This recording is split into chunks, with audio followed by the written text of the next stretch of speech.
Bonjour à vous et bienvenue dans ce nouvel épisode consacré au soleil des platistes. Aujourd'hui, après avoir découvert le personnage de John Doe et son site ITV, voyons ce qu'il a à dire sur ce sujet. Il en parle dans plusieurs vidéos, mais aujourd'hui nous allons étudier celle-ci.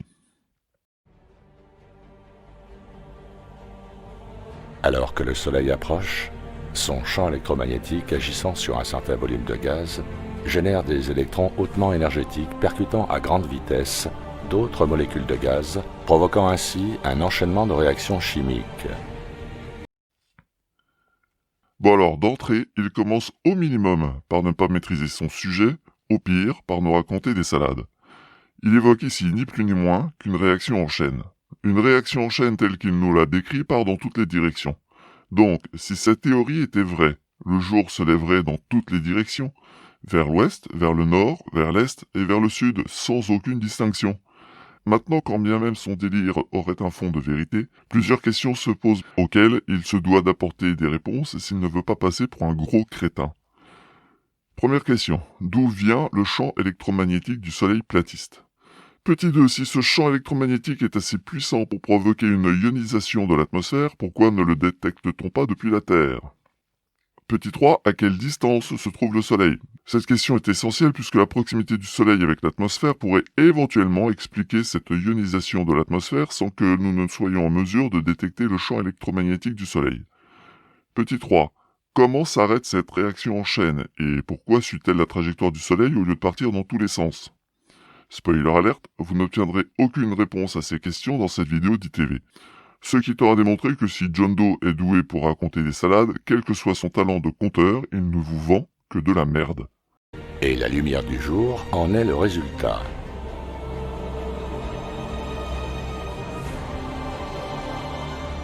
Le rouge que vous voyez dans le ciel, le jaune, le bleu,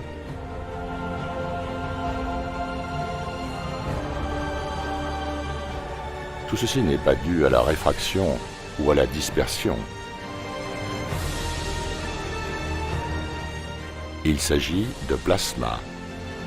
Pour pouvoir affirmer ça, il doit démontrer que c'est la seule explication possible. Alors comment s'y prend-il pour le démontrer? Pour faire du plasma, il faut de l'énergie. D'où vient-elle? Ce qui revient à demander quelle est la nature du Soleil des platistes. Deuxième spoiler alerte, aucune réponse à ces questions non plus dans cette vidéo. Et tout commence là où la réaction se produit, un endroit que j'aime appeler le Soleil. Ah bon? Parce que le Soleil est un endroit et plus un objet. C'est nouveau comme concept. Mais avant de passer en revue la gamme de couleurs, écoutons un défenseur du modèle sphérique. Albert Einstein, essayant d'expliquer pourquoi le ciel est bleu. L'air est formé de milliards de minuscules poches qui dispersent la lumière du Soleil. Et la lumière bleue, fonctionnant sur une longueur d'onde différente, est la couleur dominante. Quand on ose dire que Einstein ment, il faut avoir de solides preuves. Seulement les preuves d'ITV, on les voit toujours pas. Sur le modèle géocentrique, le ciel a l'air bleu parce qu'il est bleu. C'est du plasma bleu. Même question que précédemment. Pour faire du plasma, il faut de l'énergie. D'où vient cette énergie? Les gaz de la haute atmosphère se répartissent en couches, exactement comme ces liquides à la densité différente. Permettez-moi de vous l'expliquer à partir d'un point d'observation de 35 km d'altitude. Cela commence avec l'homosphère et l'hétérosphère, deux sphères dont il ne nous parle jamais. C'est qui, il?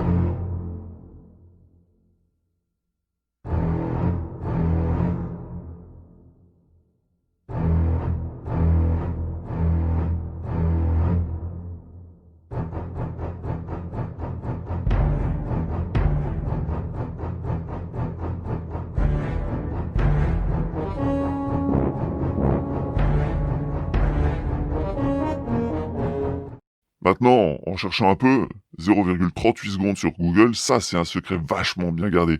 Waouh, le complot mondial top level! L'homosphère est la couche la plus basse de cet ensemble à deux couches de l'atmosphère, là où l'air est le plus homogène, là où nous avons le meilleur mélange, et qui est notre zone d'évolution.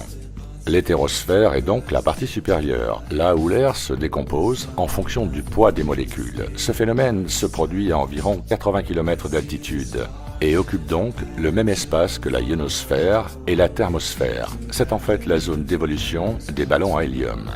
Et il appelle son site ITV Information très vraie. Depuis quand un ballon à l'hélium atteint-il cette altitude? Le record actuel est de 53 000 mètres. Désolé les amis, mais il n'y a pas de tranisphère sur la Terre plane.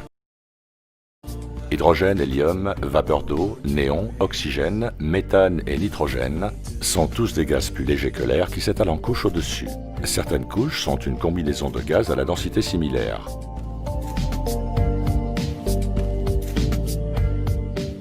Donc, récapitulons.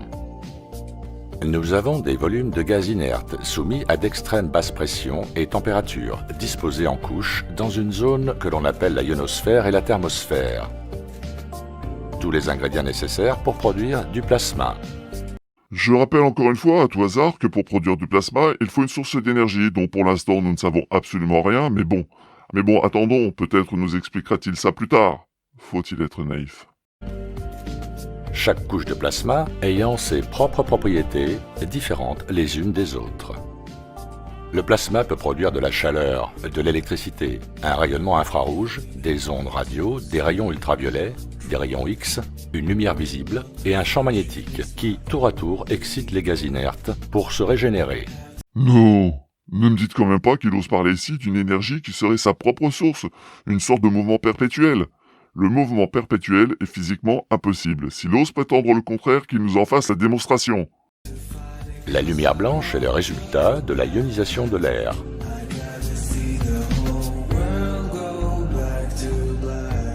Vous avez devant vous de l'air ionisé en basse pression.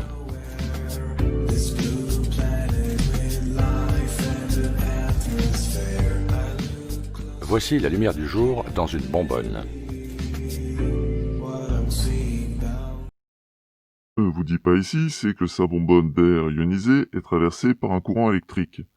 S'il n'y a pas de courant électrique, il n'y a pas de plasma, il n'y a pas de lumière.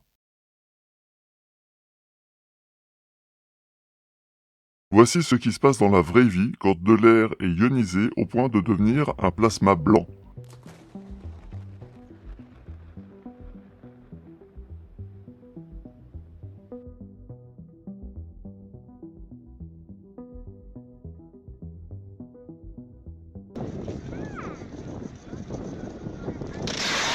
Le gaz néon est l'origine des dégradés de rouge et de jaune.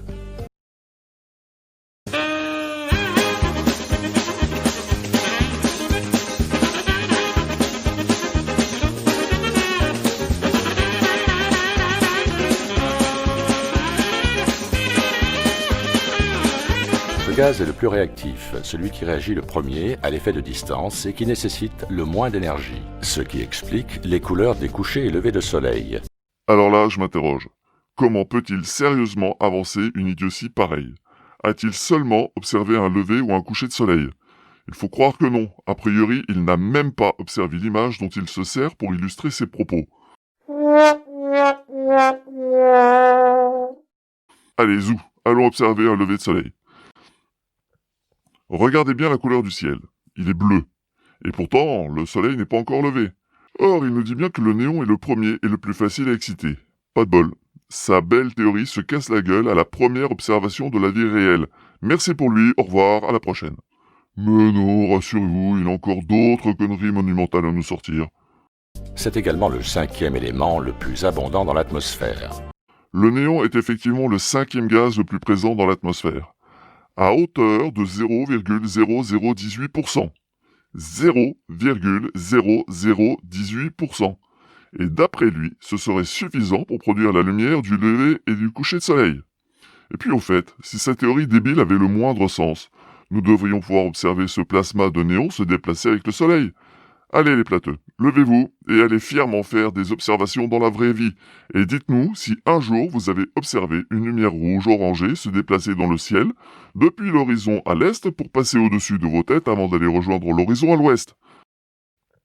Troisième spoiler alert, la réponse est non. Donc désolé John, tes conneries, tu peux les ranger bien au chaud dans un lieu que la décence ne me permet pas de nommer.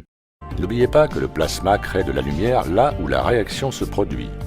Alors, pourquoi pas, mais si je me souviens bien, il a dit que les gaz excités allaient à leur tour exciter le gaz alentour pour se régénérer. Il décrit donc ici encore une réaction en chaîne. Alors je me pose à nouveau la question qui n'a toujours pas obtenu de réponse. Pourquoi cette pseudo-réaction en chaîne suit-elle la course du Soleil? Ne devrait-elle pas se répandre de manière tout à fait anarchique?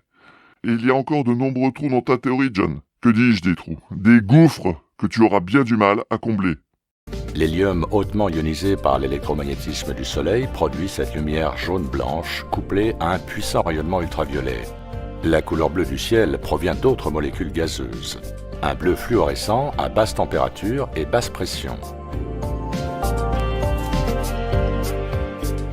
L'influence de l'argon est prédominante dans toutes les nuances de bleu. Ce gaz représente presque 1% de notre atmosphère. L'argon est utilisé dans l'éclairage pour produire cette lumière bleue. Une très petite quantité d'argon suffit pour influencer les autres gaz inertes à générer un bleu fluorescent. L'argon est aussi utilisé dans les salons UV et dans la soudure. Sa couleur est immanquable.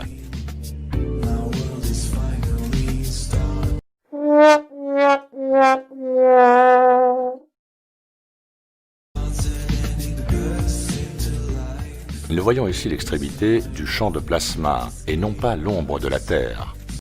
Et elle est où, la couleur rouge-orangée du néon? Le gaz néon est l'origine des dégradés de rouge et de jaune. Ce gaz est le plus réactif, celui qui réagit le premier à l'effet de distance et qui nécessite le moins d'énergie, ce qui explique les couleurs des couchers et levées de soleil. Une preuve de plus que la théorie de John Doe n'est que du vent.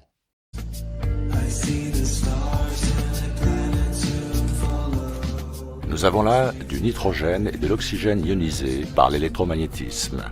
Le nitrogène étant l'autre nom de l'azote, il parle ici des deux gaz les plus présents dans l'atmosphère. Les couleurs visibles sont le vert, le rouge et le bleu. Et là, je ne peux m'empêcher de poser la question. Il est où le soleil? N'oubliez pas que c'est le néon qui est censé réagir le premier avec une couleur rouge-orangée. Ici, c'est plus du rouge rosé. Or, ici, pas de soleil visible et pour cause, il s'agit d'une aurore boréale. Donc, qu'est-ce qui provoque cette ionisation puisqu'il fait nuit et que le soleil est supposé se trouver trop loin pour pouvoir faire réagir le néon? Ce qui est bien avec John Doe, c'est qu'il nous fournit lui-même les éléments qui permettent de montrer qu'il ne sait absolument pas de quoi il parle, mais qu'il le dit quand même quitte à raconter d'énormes âneries. Et c'est ce type qui ose appeler son site Information très vrai. Il pourrait tout autant se faire des cartes de visite le présentant comme un escroc très honnête. Question. Pourquoi les gaz de la ionosphère sont-ils ionisés sur la Terre plate? Dans la vraie vie, c'est à cause du rayonnement du Soleil et du champ électromagnétique de la Terre. Mais sur une Terre plate, juste pour rappel, un ion est un atome auquel il manque un électron, ou qui a un électron en trop. Cet état n'est pas stable, et dès que l'occasion se présente, la charge électrique revient à l'équilibre.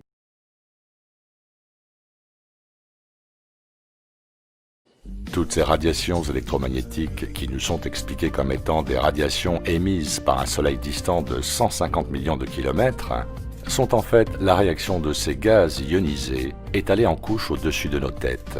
En plus d'une lumière jaune-blanche puissante ainsi que d'une énorme quantité de rayons UV, le reste du spectre électromagnétique est généré par la ionisation des autres gaz. Ces autres gaz ionisés occupent le même espace que la ionosphère et la thermosphère car ils en sont à l'origine.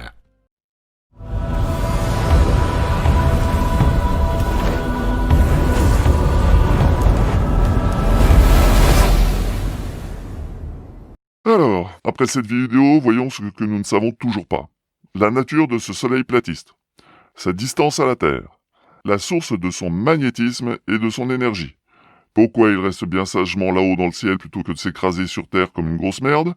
Pourquoi son rayon de rotation varie au cours de l'année? Pourquoi de juin à décembre il se rapproche du pôle Nord alors que la force centrifuge devrait l'en éloigner?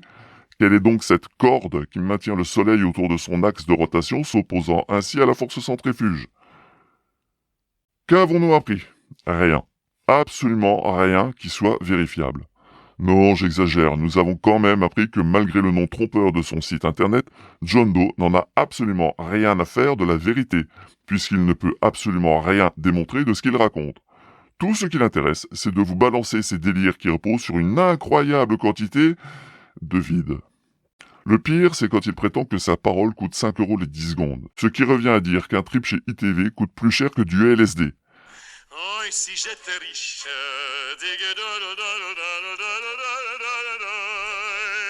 oh, et si j'étais riche, de moi, hey, adieu la charrette.